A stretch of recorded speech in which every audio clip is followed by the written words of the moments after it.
welcome to Let's Talk Money. We'll tell you what we've lined up for you first on the show today. A complete roundup of news that affects your money, including bank accounts which you can port in case you shift your city.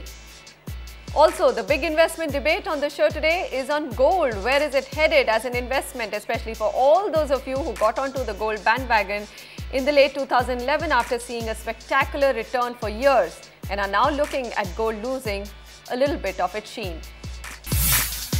Equity investments have given fairly tepid returns in the recent past, and data now shows that bulk of small savers' money is moving to assets like gold and real estate. In fact, investments in gold ETF or gold exchange traded funds have been rising, while equity funds have seen some outflow or a degrowth in the first quarter of 2012. Bianca Ghose is joining us now to take us through the big gold run of the last decade and lay out the basics on what's behind the move in gold. You know, Manisha, ever since we decided to do this discussion and I've been looking up returns from gold in detail, I've been tempted to go in and put in some money into gold myself because the returns are simply fabulous. Sample this. In 2001, the price of gold averaged $273 an ounce on the London Metal Exchange, and since then, the price has increased every single year, averaging more than $1,500 an ounce in the first 6 months of 2011. And it's rising further still. The primary denomination of gold, of course, is dollars, but since we buy gold in rupees, so I'm going to use that measure right now.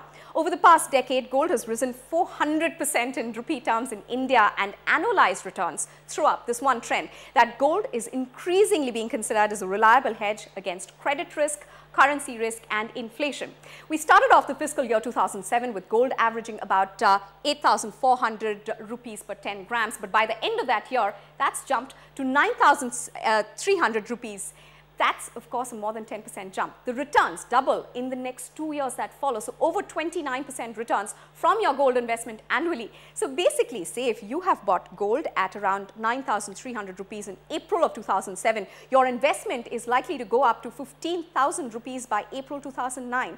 Returns in FY 9 and 10 have been slightly lower, of course, but remember, that's also when the world economy was recovering from the financial crisis, so there was hope, a bit more of positive sentiment, and people's risk appetite was back.